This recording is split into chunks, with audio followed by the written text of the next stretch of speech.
Please welcome storytelling across pioneer platforms. Great. Yay.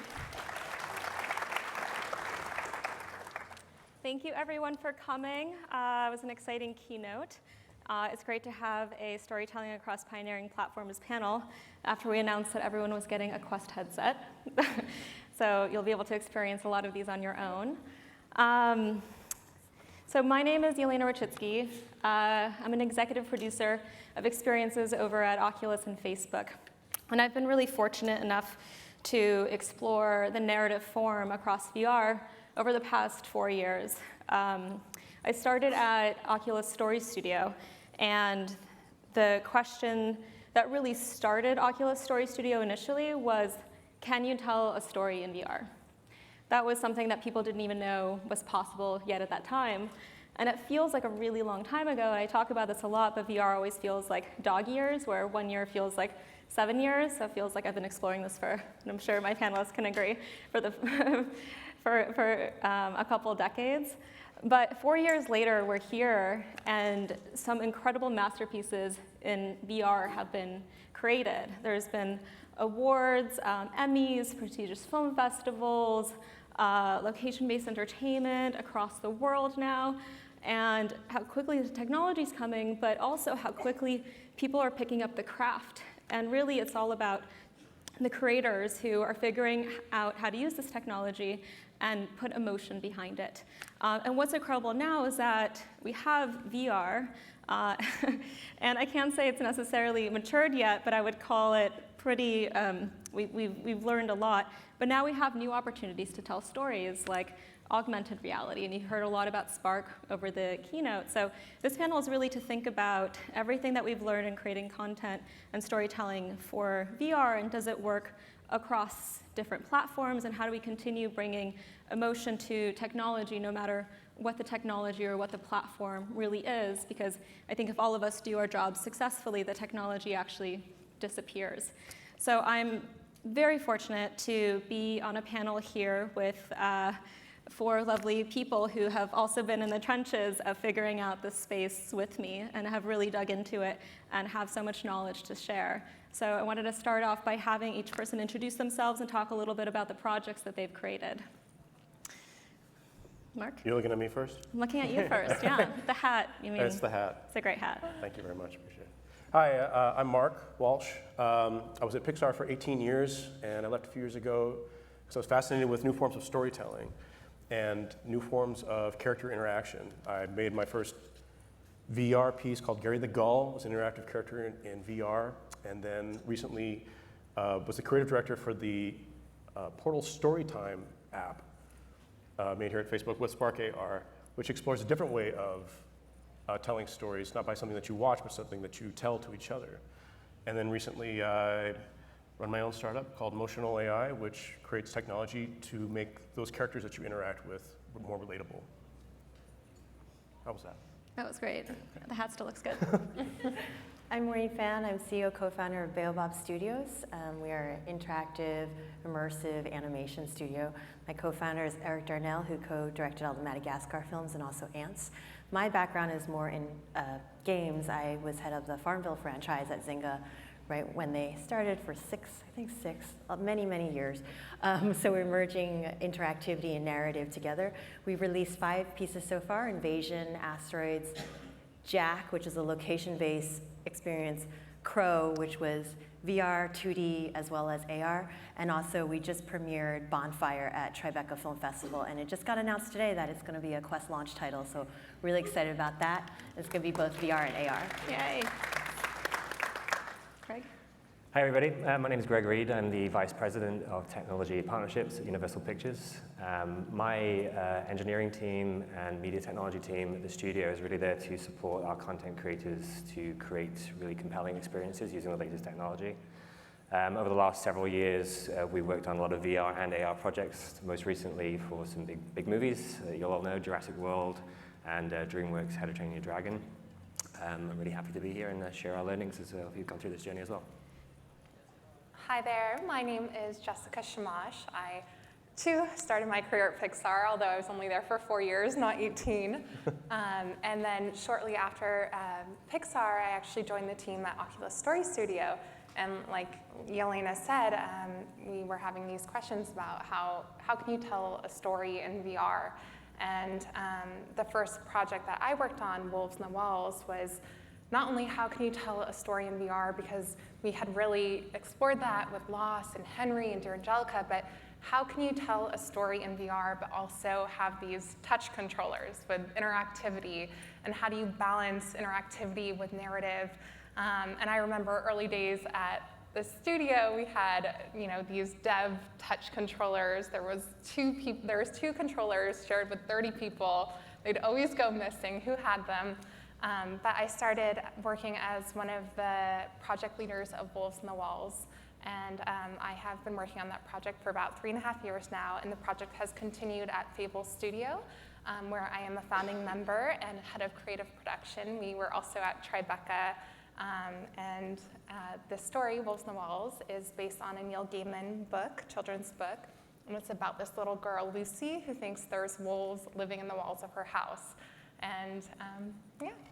Wonderful. And I just got back from Tribeca Film Festival too, where Bonfire and Wolves on the Walls was, and it was just another reminder of how far we've come and how beautiful all of the projects were. So congratulations to both of you. Thank you.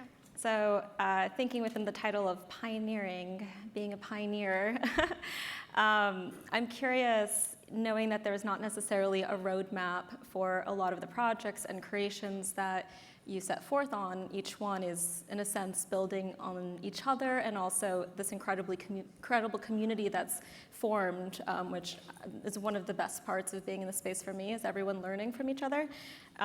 When you first decide to create a project and think about what you want to make and how you're going to make it, what is your process of putting together ideas and creating something that you have no idea what it's going to really become? You want to go first, Jess? Yeah, absolutely. Well, I think especially with these new technologies, with AR and VR, it's really important to evaluate the technology and know the limitations of the technology. VR has its strengths and its weaknesses, so you really want to lean into the strengths and showcase that. And the same thing with AR. What is it good at? Where will the technology advance in a couple years? So I think, one of my favorite quotes is Arthur C. Clarke. He's the writer of 2001: A Space Odyssey. And he says, any sufficiently advanced technology is indistinguishable from magic. And I think, we are creators of magic. We are the technicians, so we need to show off this technology so you don't break the illusion. And so I think it is determining what those limitations are, and it's also mixing with this prototyping culture where nothing is precious. Just see what works well. And we start out with a treatment. We don't get into a script right away, because I think we don't want to be precious about the story so much. We want to be precious about the intention and the emotion, but you really want to prototype, see what works well, and if something works well, let's write a scene around that, because why not? That's what's cool about this technology. So, last thing I would say, it's really important to have diversity of team. With Fable and with Oculus Story Studio, we mashed up all these different groups of people from different backgrounds, from games, from film, from immersive theater. We brought in experts from various disciplines, and all of that, that culture clash.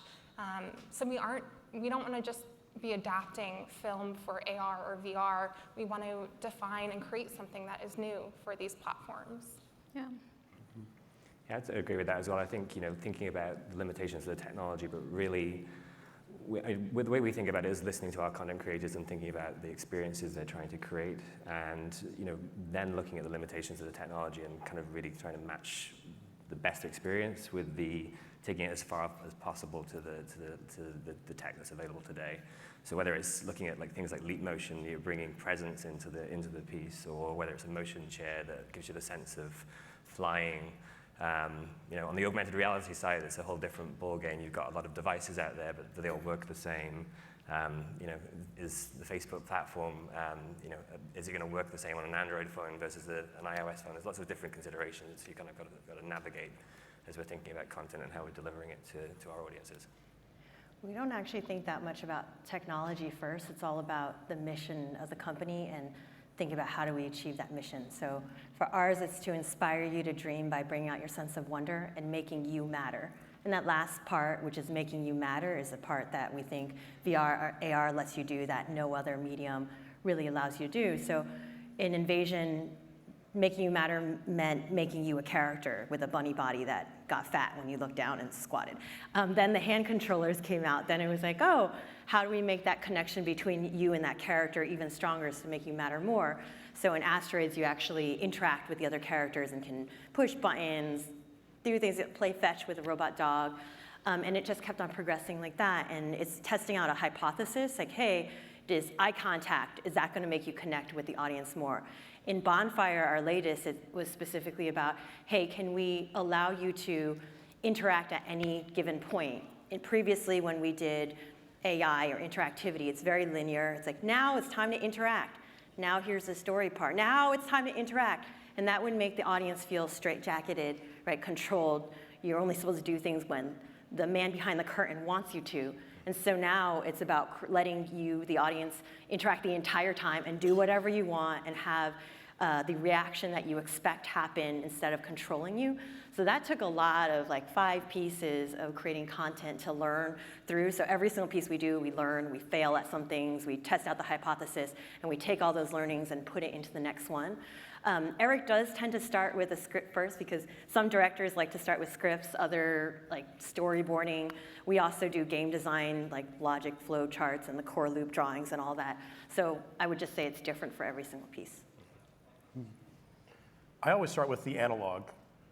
We were talking a little bit about this before the panel here, and that there is no piece of technology that is successful, I believe, I'm sure someone will come up to me afterward and prove me wrong, that isn't based on a habit that humans have had for the last millennia, right? Like we love to talk. Therefore, the phone is successful because it empowers us to talk over a long distance. And in a virtual world, for me, the things that are engaging are things that are already engaging that would be successful with popsicle sticks and a piece of paper, which is like how I like to try everything out. I agree with everybody. It's like it's a world of wonder, and we do have the ability to iterate. And the most important thing I've found coming out of my experience at Pixar, which is all about polish, is that the polish doesn't really matter if the concept is relatable, if it's relatable to an analog, and if you can put it in front of people and they will respond right away. There is no amount of money that will make them respond more, I've learned. And with the Storytime app, where you're kind of like a campfire leader telling a story over a campfire where things happen around your face, we found that the things that happened around your face could be 2D, they could be black and white, and the kid would still fall off their chair laughing if the concept was right. Mm-hmm. So I think it's an important, everything that I do, whether it's film or VR, I think starting with the analog of what is already going to be a great experience that we can use technology to amplify, because I agree, the technology is not the draw. Yeah, so I want to dig in a little bit more deeply into VR right now, because that's what I think a lot of us have known the most over the past 4 years. And I think there's a lot of really interesting concepts that a lot of you have been talking about around interactivity, about bringing the human emotion, about bringing characters. And what I've found over the past few years, actually the first year, a lot of people, as you might remember, put a bunch of these lists of what you can and can't do in VR, all these rules about moving the camera, all these rules about editing, about needing to have a reason of why you're there, and they felt so strong about these top 10 rules. And what's so wonderful now is that all of those have disappeared. And what's come out is that each creator, like examples what all of you given, have specific ways of telling that story in your own specific formats, because you've learned how to use it in the way that you think fits best to whatever content you're trying to produce. So with that, I'd love if you can give a little more of a deep dive of maybe the top 3 things you've learned out of creating for VR that's worked really well. And Maureen, why don't we go with you? Sure. One thing is interactivity for interactivity's sake is bad.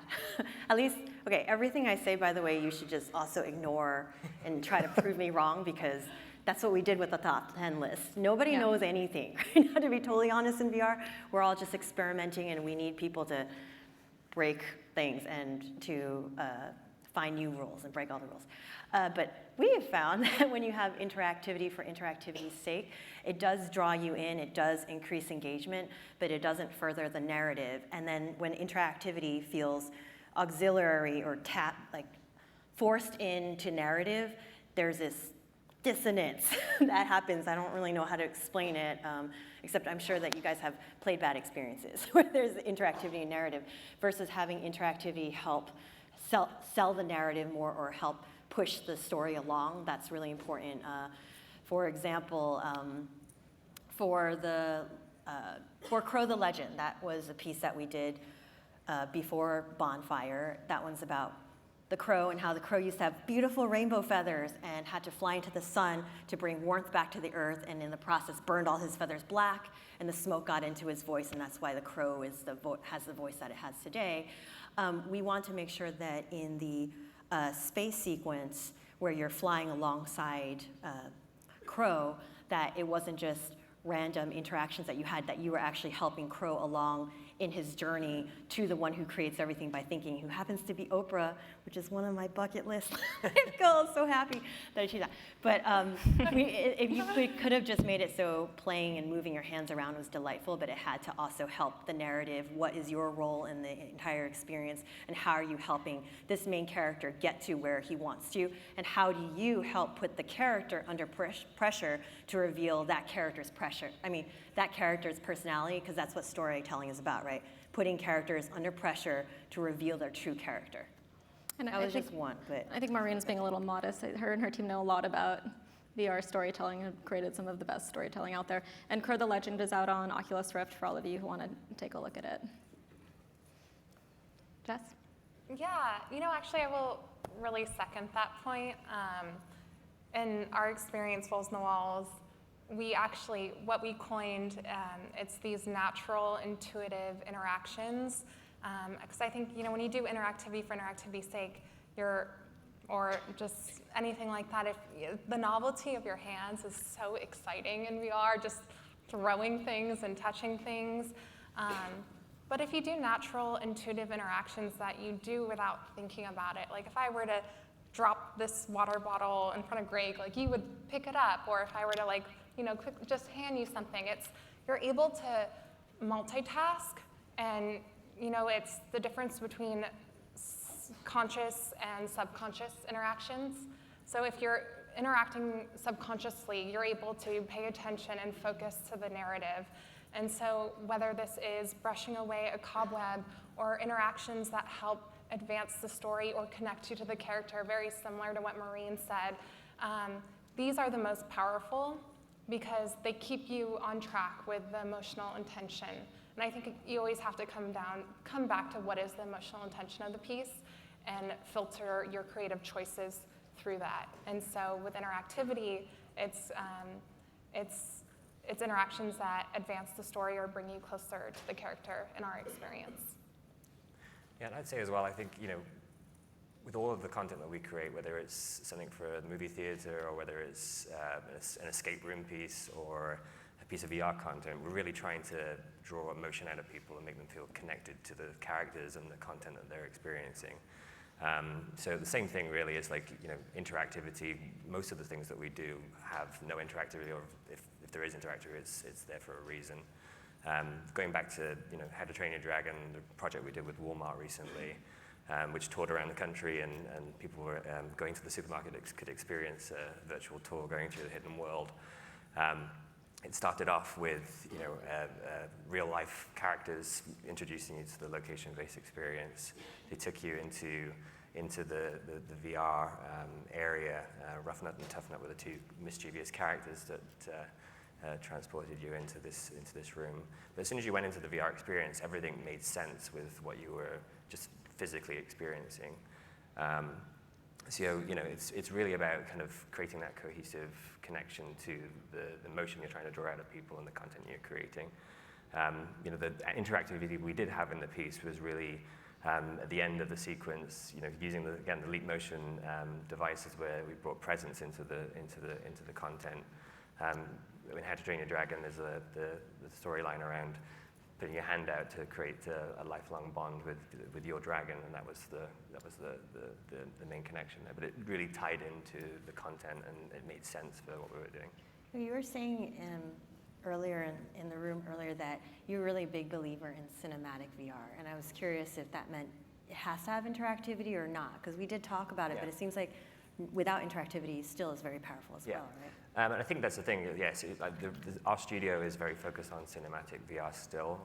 We do believe if we create great content, people want to come and see it.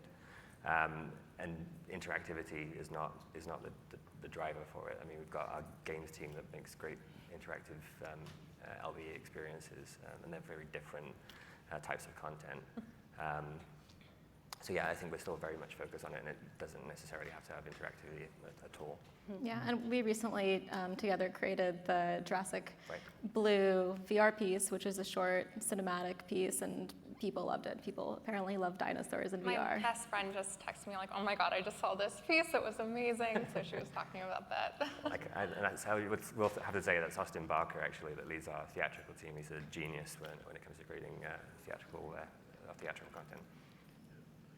One thing I'll add to that is, I'm not as in-depth in VR as I was in the beginning a few years ago, but these days. But one thing that I learned out of error, and maybe you guys work this way now, was that even after I thought I have my analog idea, when I built the piece, it was all finished, I spent the money, and then when I got it in front of a large test group, I realized that I'd made a ton of errors in trying to predict what they would or wouldn't do. And in reading about wolves, one thing that really fascinated me, I wonder if you could tell us a bit, how did you find those interaction points? Did you play act? Did you bring actors in? How did that work for you? Yeah, so we actually collaborated with Third Rail Projects. They're an immersive theater troupe in New York City, and it was exactly that. We had these amazing actors, and we just prototyped with people. We just went through the experience, tried these different things. It's telling a story through body language, and that was one of the big takeaways for us too. This main character, Lucy, she is curating this experience for you with her body language. She looks left, and then you look left, or she walks around you and kind of herds you into space to where you should be to experience the next thing. And it's super powerful. But yeah, it was a lot of play testing, play acting, and you don't need to work with a theater company. At the same time, we would just work with our team and play test and do that as well in the parking lot in the Mission District of San Francisco. And so yeah, it's super powerful and cheap and quick way to just test ideas out. Yeah. That reminds me, by the way, of learning, which is that game process and film process are very different, and sometimes the cultures can clash when you put them together, but that's why you have to kind of forget everything you know about film or game and create something new. But sometimes it is helpful to bring in things from other disciplines. So for example, the things that you're talking about, when we're doing game design, we would always do improv. We would also do things like build a little sandbox and have little characters and have a little camera go in and pretend like all different types of methods that we borrowed, and like even magic, right? Yeah. A lot of magic, learning from magic and theater is also useful in VR. So definitely borrowing from other mediums is helpful too. Yeah, I think to Jess's point, where she talked about VR being such a convergence medium, I think it was a couple years ago we created something called DevLab, where we had experts from magic, immersive theater, installation design, architecture, game design, and others come and help people with their projects. But the common theme I'm hearing from all of you guys is just intuitiveness of really understanding what is natural human reaction to content, whether it be linear or interactive, but generally staying away from gimmick. I think it goes back to the original theme too of the technology in a sense melting away. How do you bring emotion to that?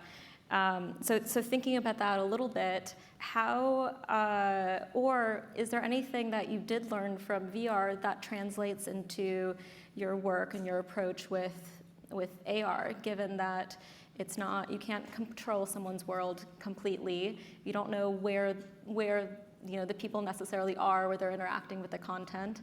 The frame is much smaller. What can translate? What can't translate? What are you seeing as the connection points of creating maybe one piece of content that could potentially work across platforms? I'll start. I've learned coming out of film where you make very strong decisions and move forward on it. I've learned to view creating in AR and VR as a hypothesis. Those decisions of like, this is going to be and this is what's going to work isn't really necessarily right. It's a good hypothesis of which there are 5 other answers that may also be true. And the only way to find out is to play test get it in front of people quickly, because they'll tell you and test the hypothesis. And I found it really remarkable. And whether I'm working in VR or AR, that seems to be my new work method. Just like, that's a neat idea, let's test it. And then don't move on until that's... Is there anything you learned from VR when you worked on story time within Portal? And who here has seen story time on Portal so far? Okay. 2 people. Highly recommend it. It's so fascinating where we talk about embodiment in VR so much, and with an AR or a Portal, just using an overlay with AR, how you can feel that sense of embodiment just by seeing yourself even within a minimal frame. So highly encourage everyone to take a look, and Mark was the director of that. So how did you think about that? I personally believe, just fundamentally, that the most interesting thing in the room is a face. It's another person, right? We could build this in VR and it would be really cool and you could walk around in it, but if there was this like one person over in the corner that was staring at the wall, that would become instantly the most interesting thing in the room. And so what I took from my VR experience, which was an interactive character on the road to where you guys are now, I think, that people really want to engage with, maybe not all the time, but they do find faces, just, again, millennia, we find faces interesting. There's a whole lot of data going on here. And whether that's giving an opportunity to engage face-to-face with a character that's virtual, or it's, I found with the AR piece, people wanted to see each other's faces. They were actually turned off by having the person's face covered completely with a mask. When it was a partial mask, and you could still see the eyes especially, windows to the soul, right? When you could see the eyes, then people got we reported way more engagement.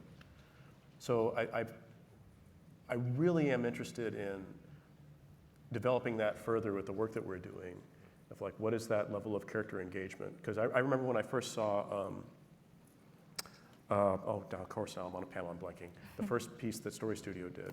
Henry, you're lost. Lost. No, second one. Henry. When Henry looked at me, I lost my shiz. When he was watching the whole thing and he turned and looked at me, I went, whoa, it's a really powerful moment. And I don't know, that's something that I would really love to explore more and see other people explore. Yeah, that sense of intimacy. Yeah. And Maureen, with Crow the Legend, it was such a beautiful, immersive space that you created, but then you targeted on one specific thing to bring onto AR, onto Spark. Can you talk a little bit about what that was and why you made that decision? Sure. So John Legend is the main character. He plays the role of Crow. And for the AR version, we had, you look into the camera, and then your face becomes a crow as soon as you open your mouth. And then he wrote an original song for it. So have you guys tried TikTok? There? Okay, so it's like TikTok, where there's words like karaoke underneath, and then you can sing along with John Legend, and you start singing, and John Legend's voice comes out of your mouth. The reason we thought this would be great is, well, for AR in general, we think about it as that character going into your world, versus for VR, we think about you going into that character's world. And if that character is coming into your world, it's even more about you. So if it's about you, you want to see your face, though we totally covered it with a mask. And then you want to sing along. We want it to be interactive, and the cool thing about the piece was that John Legend wrote it, and it was really catchy. So people enjoyed watching themselves sing along as a crow's head, but then I can't remember the statistics, but a ton of them recorded it and then they shared it with their friends, which made it go much more viral, and that was really exciting. And I can't remember if John actually posted it on his thing. I don't think it did, but it got over, I think, 7 million uses within its first week, which was amazing. Power of the Facebook platforms. Yes, but I don't think we even had John, I don't think John promoted that one, so it just shows you the power of the Facebook platform as well, to be able to get people to view your stuff, but also the interaction, of course, between you and that character. You being that character was really powerful, and for Bonfire, we're also doing an AR experience for that as well. It's about you interacting with this wild alien creature. The idea is, can you tame a wild animal? Can you get it to trust you and come close to you? And I can't say yet what the filter is or the AR experience, but you guys will have to download it and then you'll see for yourself. Did you find that the AR filter helped bring more awareness to the VR experience? It would have if I had linked to it, but I forgot to do that. Lessons learned. Yes. That being said, people probably searched John Legend, Crow, and probably maybe found our piece. But that's what was great, though, because it didn't feel like it was a auxiliary marketing piece for it. People just liked it for what it was by itself, and I think that's really important when we are creating these stories and characters across different mediums, that it has to be great and a self-contained thing in itself rather than feel like just a marketing piece. Yeah, and I think the commonality between your two projects is that performative aspect, where within Crow, the AR app, someone's singing. Within Storytime, you're acting as a character. So back to that sense of embodiment, it just allows people to take a different, more vibrant form, which seems to have been pretty successful. And yeah, Greg, what's great about what you do is that you have access to all of these incredible IPs, like Jurassic World and How to Train Your Dragon. So you do, in a sense, have this built-in audience, but the challenge is you also have audience with certain amounts of expectations within these worlds. So it's not as free. I'm curious how you approach all of that. Yeah, I mean, Jurassic actually was probably the biggest. I was actually the biggest the AR activation that had been done on the Facebook platform with a physical location. Can you talk a little bit about what that activation was? Yeah, so the whole concept behind it was really bringing the dinosaurs to life. So we had this idea. Dinosaurs in VR, it's just... So we've had this idea of essentially looking at the way that we traditionally rolled out physical films, physical home entertainment product in our retail stores, and try to create excitement about the idea that these products were going to be available. So we had this big 30-foot display with a T-Rex head, and essentially the call to action was for a user to go up to the display with their Facebook camera, and the T-Rex display would blend and come out of the display, and literally turn around, look at you, and roar really loudly. So that was the in-store experience, and what was interesting about it is the process for creating that content was similar to the way we were developing our VR kind of from a production standpoint. So we were using the same assets that we would have used in VR. We had to think about audio and position in the same sort of way. There was another piece to the project as well, where the consumer, if they bought the movie, essentially were given an unlockable experience, and we actually did that through Facebook Messenger, and that essentially created a conversation with the customer, provided the unlockable button to say thanks for buying the product, and here's your baby blue dinosaur that you can take home with you. There's several animations in a tray on the Facebook Messenger conversation. The data we got from that was super interesting because it really showed that our audiences was really interested in that type of content, and you wouldn't think about it in terms of a physical movie purchaser and it as being an AR user, but inside the packaging there's always been some promotional material around claiming your digital movie. We saw that 60% of those customers specifically actually opted in to do the AR experience. That's incredible. Went back and did it repeatedly. So it just changed our thinking around physical DVD products and what they meant, and how we could reimagine, how those things came to life for people. Yeah, that's really interesting. What insights did you gain from that? What made them want to experience AR, and then what reactions did you have afterwards from? And these are not early adopters. These are traditional audiences going to Walmart and buying a physical DVD, going and doing AR, which is really important for all of us. I think it's just, again, about reimagining the physical spaces in which we all kind of live in, right? And again, from a creative standpoint, it really was about the messaging about bringing the dinosaurs to life and taking Baby Blue home with you. It was all really this kind of very threaded narrative to reinforce the content. Some of the things we saw that actually the people that were using the Baby Blue experience actually wanted to do more of it.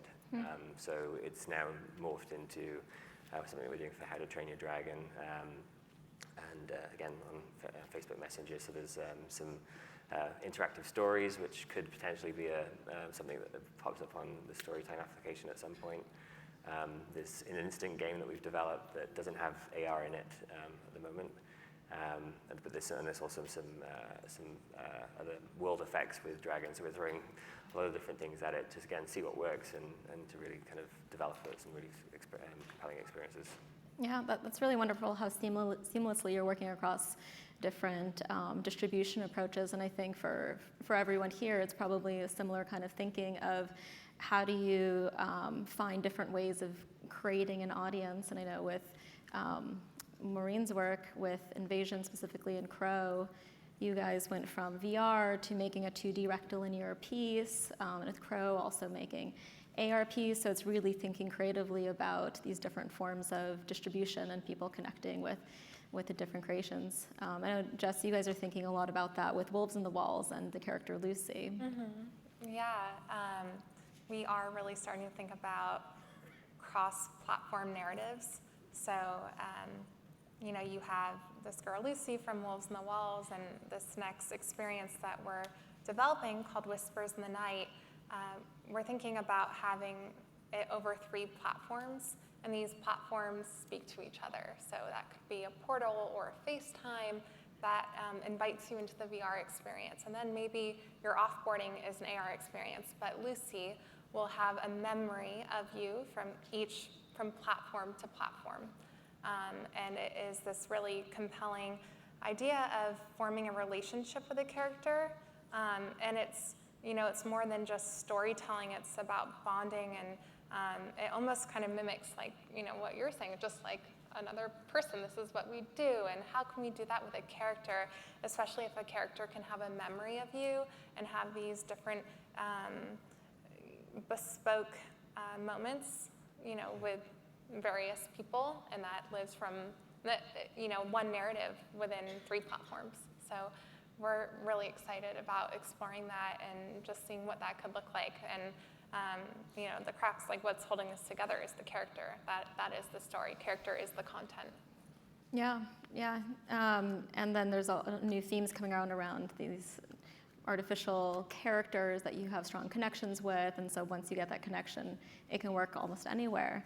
So thinking about all the different things that you guys have learned and done, all the people that are out there trying to take on new forms of storytelling, trying to take their ideas and invent some new work, what advice would you give the audience or give people entering into VR, AR about creating, but also just about distribution and finding their audiences? Is there anything that you think was a great nugget for them to take home? I can say from what we've learned with our AR work, I think one of the really interesting things, and I'm very lucky to have a talented engineering team that works with me, the ability for us to go into Spark AR and test and develop experiences. We don't necessarily have to go and build elaborate graphics or work with the model straight away. We can really just think about it from a nuts and bolts concept, and the ability to go straight into Spark and develop something and test is really important. And it's such an interesting environment because it reminds me a little bit of Maya, a little bit of Flash, a little bit of Xcode. It feels like a very familiar environment for people. If you're a coder, you can code in React and JavaScript, and there's something for everybody in the platform. So one of the things we really just learned was just to roll the sleeves up and try and experiment quickly, and it kind of does lead us into the art of the possible. Maureen? Say be as cheap as possible to survive.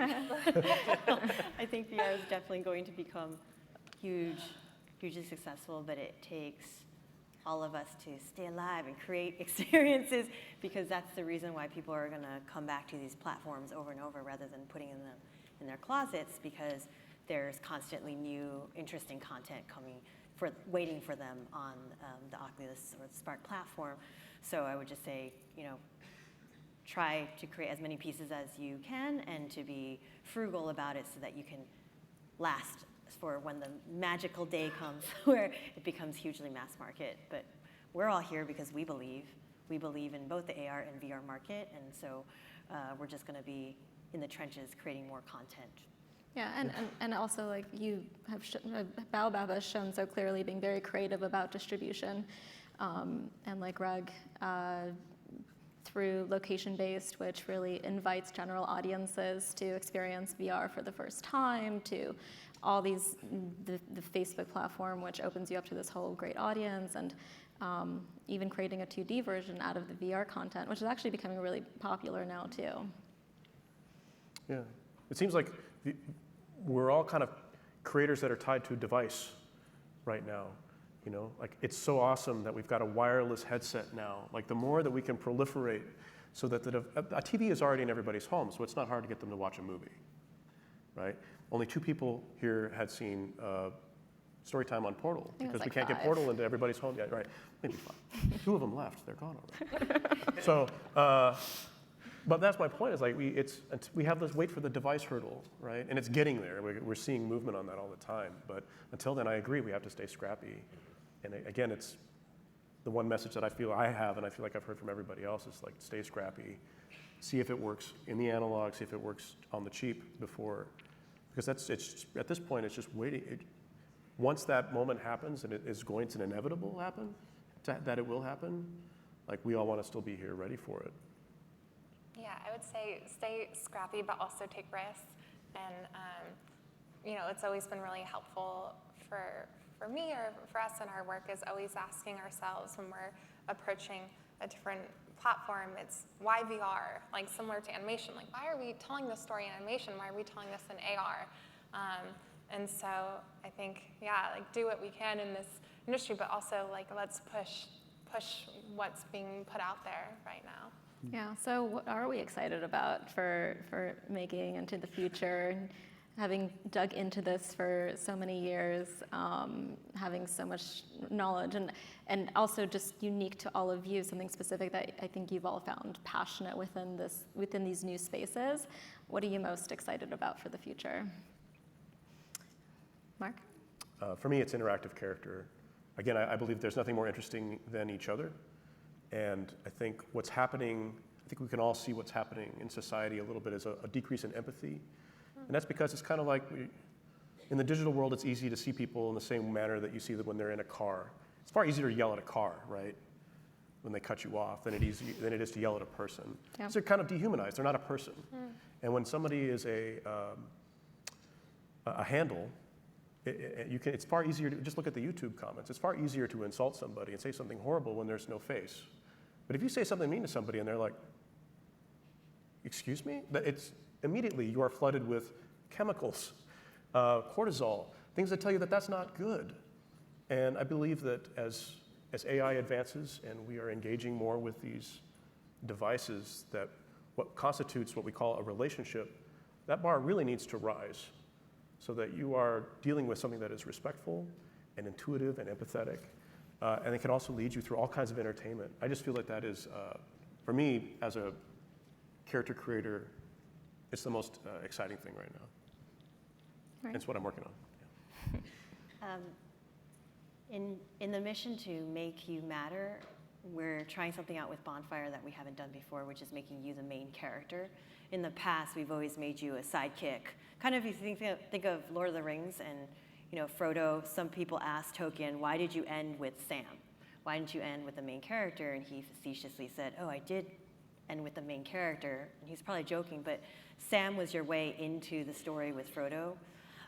So in our past pieces, we took that approach where you're the sidekick, a secondary character. In Bonfire, we thought, hey, can we make you the main character in the story? And again, what I said before, which is instead of putting the other characters under pressure, can we put you under pressure, make you make decisions and choices that have an impact, and what does that reveal about you as a human being? What does that reveal about your personality? And that's where there's a blurring of game versus narrative in there, but that's what we're especially excited about exploring. I give you the technology response. I think with AR and the things that we've done to date, I think I'm really excited about the idea of persistence and semantic understanding and creating further context around the world we're in. You know, I think some of the things that we were doing, we were really trying to think about, like, you know, could we have the dinosaurs walking around the aisles of the supermarket, and would the view that I'm seeing be the same as somebody else? You know, all of those different kind of concepts, and those are the types of things we were pushing. You know, I think that's going to come very soon, and I think all the different platforms are going to have a different flavor of it. I think as a content creator, I think that looking at those options and thinking about how you're going to create experiences around it are going to be pretty mind-blowing things to think about. Awesome. Yeah, I will say, with Wolves on the Walls, with our experience, people don't walk away with, hey, I saw VR, and sorry, I know we're out of time, I'll make this quick. They don't walk away saying, hey, I just experienced this thing in VR. They walk away with, hey, I just connected to this 8-year-old girl. And, you know, the technology disappears. They don't walk away. They walk away with a feeling. And we are leaning into that as well. And I think it's really powerful. We are evolving interactive characters' abilities. So it's not only about entertainment. It can be about education. It can be about connection, about assisting. And I think if all that lives within a character, it's super powerful. But I think to your point, Mark, you know, with Alexa, you know, she doesn't have a face. We're so disrespectful to her at Thanksgiving dinner. I'm so angry at her because her timer won't turn off. But I think when this technology starts to feel real and has a face, and we are connected to it emotionally, like we have been with Lucy, I think that I'm so excited for that. Yeah, so it sounds like the future of storytelling is about connection and is about interactivity. So thank you all for coming to this panel and to this incredible group of panelists that have been pushing this field forward and making it as incredible as it is now. And we're excited to see what all of you make as well. Thank you for coming.